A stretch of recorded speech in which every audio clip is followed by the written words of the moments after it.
Hi everyone, Woniya here from Buckskin Revolution and incidentally Alone Season 6. And I wanted to talk to you all because I have been getting an increasing number of requests for me to do reviews of the current season of Alone, which right now is Alone Season 7.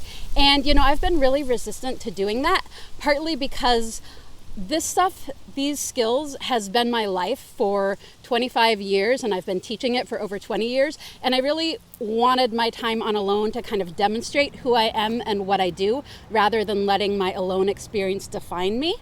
So, it's important to me to put out a lot of content that's about the skills and not just about Alone.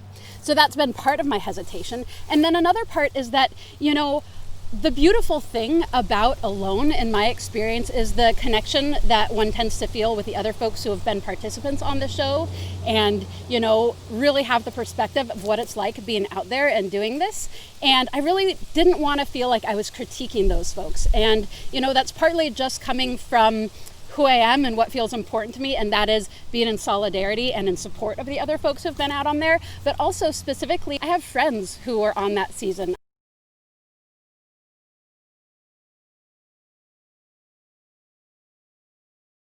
I've known Callie Russell for over 10 years. We teach together at the skills gatherings, and I'm coming to know Joe Nicholas too. Hey. And Kylan. We've definitely been developing a friendship. And, a lot of these folks are also people who I have been talking about collaborative projects with, and I'm super excited about those things. So Joe and I have been hanging out and tanning hides, and he's been telling me a little bit more about the natural history and geology of the Shasta and Trinity County region, which is an area in California that I spend time. So it's been super sweet. And I happened to get one of these requests to do more talking about season 7 while hanging out with Joe, and was like, that always felt gross to me, but then had the opportunity to be like, what do you think? Like, would that feel weird? You want to know what I think? Yeah, tell me what you think. I think a lot of people would love to hear what you have to say, and I think any reflections you had on others' experiences and the way that they're portrayed on TV would take into consideration weighting the differences between the portrayal of the experience and what the experience is for the experiencer, the individual actually out there. And to me, that's sort of has to be the starting point and the foundation for reviewing someone's performance or strategy or characteristics of someone's site on Alone. Yeah, I think it's the starting place for conducting reviews of Alone, especially as an Alone participant or anyone involved in production, would come with the caveat that it's impossible to fully represent someone's experience on a TV show. And you and I have spent how many hours together now talking about our experiences on Alone, and I know we're not done. I know we haven't shared the full picture with each other. I've spoken with past season participants and participants that I was with in season 7 extensively for many hours, talked with production for many hours about a great deal of my experience and the experience of others, and still I know the whole story is not shared even when we're doing our best peer-to-peer to have that discussion. So in a way, it's for any of the armchair quarterbacks out there who think, oh, you would have been better with this knife, or you would have been better if you did this before that. There's really no way of knowing just by watching the TV show the complexity of decision making, and it sort of turns into a you had to be there, man type thing. That being said, I think that there's a lot of loud cars on the lot highway. of loud cars on Highway 299 adjacent to my home. That being said, I think that there are many things that you can offer some valuable reflections on. If it comes into like strategy, I kind of think that's a little bit off limits from my perspective. But if we're talking about the effort that goes into someone's shelter design, effort that goes into someone's artwork that they decide to make while they're out there, unique things we might see people do that are actually like new creative methods of getting an objective achieved while you're out there. Like I think that's all valuable stuff to reflect upon. You might get a glimpse at someone's fishing lure and have some idea about how, wow, that's really great that looks like that lure floats and it would dive. Oh, this is how it might swim.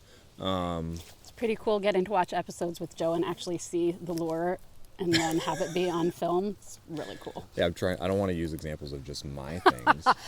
You can talk about how cool this thing was. Right. I mean, you could even, like we saw in episode 5, Joel made his rabbit slippers, and you might have some reflection on, oh, it looks like he must have skinned it this way and he must have dried it this way. I mean, you just by picking up on some visual cues, you might have some reflections on, like, behind the scenes thing about how it looks like you did it, and maybe you could have done it this way and it would have been different. These are your options. I really like that.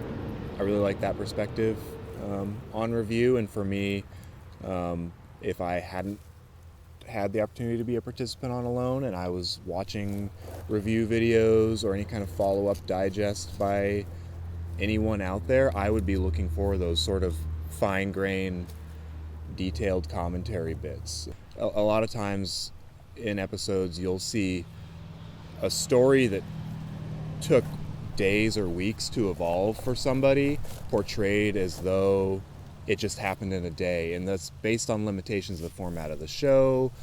It's based on what viewers want to see. It's not necessarily an untruth, but it's just part of the limitations of the show. And so I think if you could expand upon those finer grained details and the complexity of the experience, I fully support going deep with reviews if you want.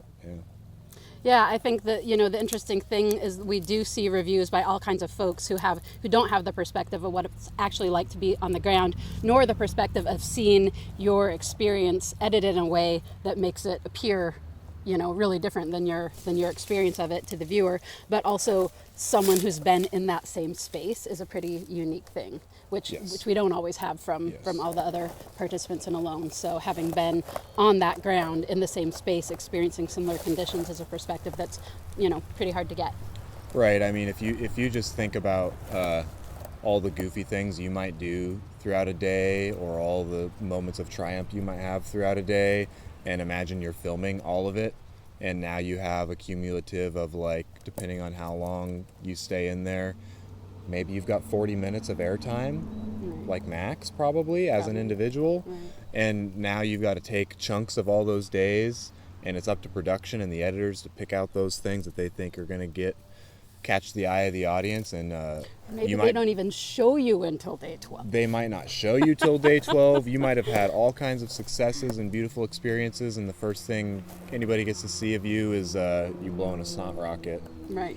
And and that can be tough to deal with, and I just think it's important as a viewer to always recognize that you're just getting such a tiny snapshot of the story. Sure. Yeah. Cool. All right. Go. Try again. Yep. Oh, that's better.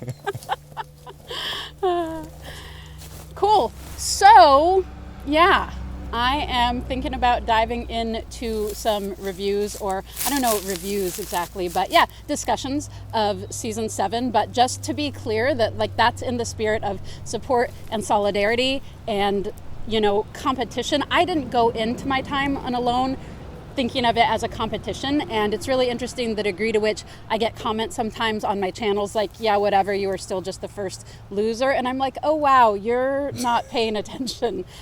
So the intention of these is in support and solidarity with the past participants, and to me, stepping into it from a place like that rather than a place of competition is part of the revolution of Buckskin Revolution. So stay tuned for more of that. And this is one of those situations where I wasn't planning to do a thing, but I got so much feedback and requests from yourselves that I've decided to do it. So, keep up with that. It's really helpful for me to know what's most exciting and interesting to folks. So, I support you. Thank you. Is this where I say it wasn't a competition, it was a capitalist sanctioned vision quest? Yes. Now, our vision quest was sanctioned by capitalism. This vision quest brought to you by capitalism.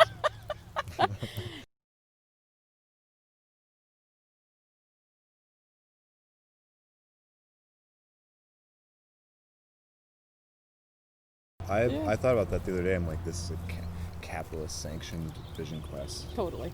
Yeah. Yeah.